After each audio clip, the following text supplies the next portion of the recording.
Morning people, welcome back to F Politics. You know those creatures in horror movies that just never seem to die because even if you cut them in half, they just split into smaller versions of themselves and keep attacking you? Yeah, on a completely unrelated note, from the same party that brought us the Conservative Britain Alliance, the National Conservatives and the Conservative Democratic Organisation, we now have the Popular Conservatives. This latest spawn of the Conservative Party is to be led by Liz Hurley. Wait, no. Liz Olsen? No. Lizzo? What?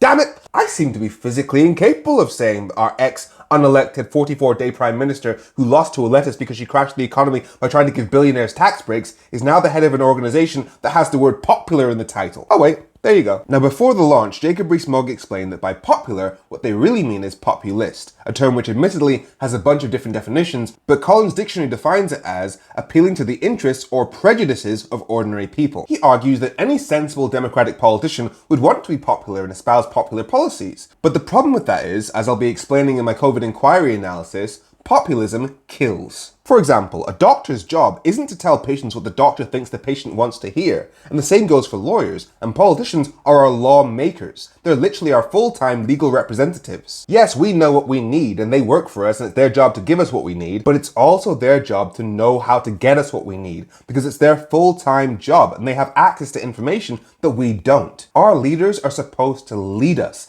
by applying their moral principles to that information. If instead they prioritize simply being popular, they would be knowingly hurting us, and we've seen that play out in recent years. For example, Boris Johnson admitted, "There is an important difference between our country and many other countries around the world, and that is our country is a freedom-loving country, Mr. Speaker. And it is very difficult to ask the British population uniformly to obey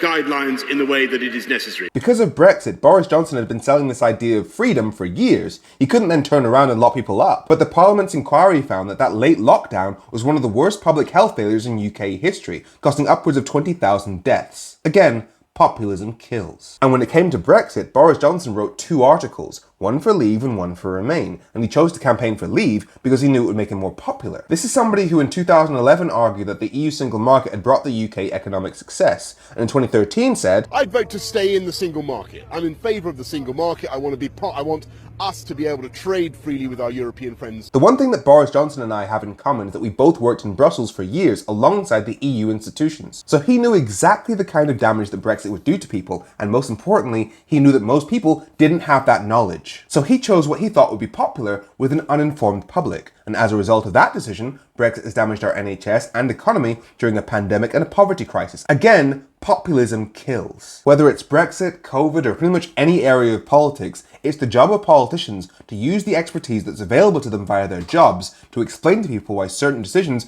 will deliver the prosperity that people are asking for. But populism is often described as anti-intellectual. That's why they say things like this. I think the people in this country have had enough of experts with organisations from acronyms people of this country have had enough of experts. From organisations with acronyms saying that they know what is best and getting it consistently wrong. And while launching the event, Jacob Rees-Mogg took aim at pretty much every expert he could think of. We are tied into the ECHR.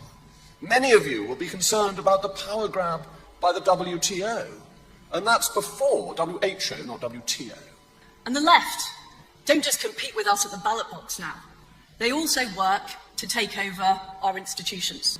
But that is true with the Environment Agency, it's true with Natural England, it's true with the Office of Budget Responsibility. On top of that, as is often the case with populists who claim to represent the will of the people, the popular Conservatives have a very skewed definition of what's popular. Because for starters, its director is this guy, Mark Littlewood, a guy who once defended Liz Truss's economy-crashing mini-budget by saying, if you're £1 million, you're getting a tax cut of £55,000. I mean, that is quite clearly tax cuts that are weighted at the top end of the scale. Yeah, but so if all you care about is the distributional impact of the tax cuts in the next 24 weeks, you're not going to like this package if you care more about the poor. You're not going to like this package if you care more about the poor. And both he and Truss spoke about cutting taxes. Conservatives have some agreed common ends. Lower taxes. If you listen to the Today programme, I don't recommend it, but if you listen to the Today programme every morning, you will hear demands for more regulation, more taxes. And given Liz Truss's history of trying to give tax breaks to billionaires, and that she said things like this, right thing. I do believe it's right. But is it fair that on this decision, it is fair. It is fair to give the wealthiest people more money back. It is fair. We know whose taxes they'll be cutting. Meanwhile, the polls show that 59% of the public believe we should tax the rich more, compared to just 7% who think we should tax them less. So when Jacob Rees-Mogg wrote that he wants to get rid of all expert bodies so that popular conservative policies can be introduced, that word popular is clearly written in pencil. And their skewed definition of what's popular and what's in is about to make me say something that my 12-year-old boy self would kill me for. Because Holly Vallance is a garbage person. Here she was at the launch event. Where are you politically? I would say that everyone starts off as a lefty and then wakes up at some point after you start either making money, working, trying to run a business, trying to buy a home, and then realise what crap ideas they all are. And then you go to the right. So you got famous, got rich, and now don't want to share.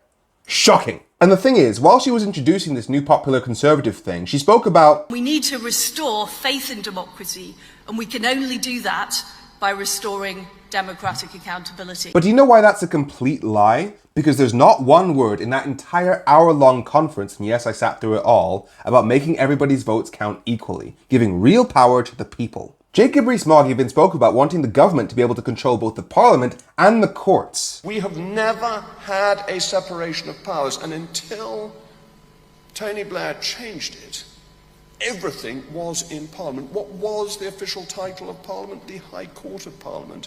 How were we governed by the King in Parliament? What was in Parliament? The executive, the legislature, and the judiciary. All three parts of our government were within Parliament. They were all therefore part of a system that was ultimately democratically accountable. Ideally, we should bring it back into Parliament, because the judges are getting it wrong. He even attacked the concept of the separation of powers. The UK does not have a separation of powers. The separation of powers is an American constitutional theory, not a British constitutional theory.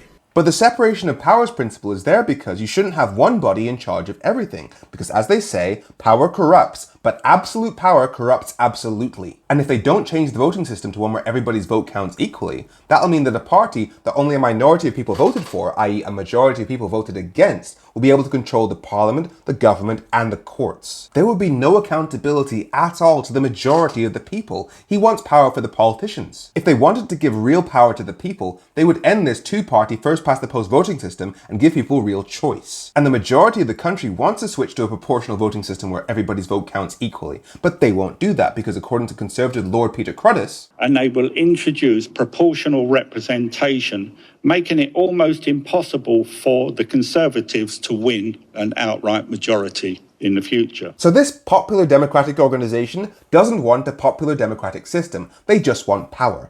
I'm Femi. Make sure you follow F Politics so politics doesn't F you. Have a great week.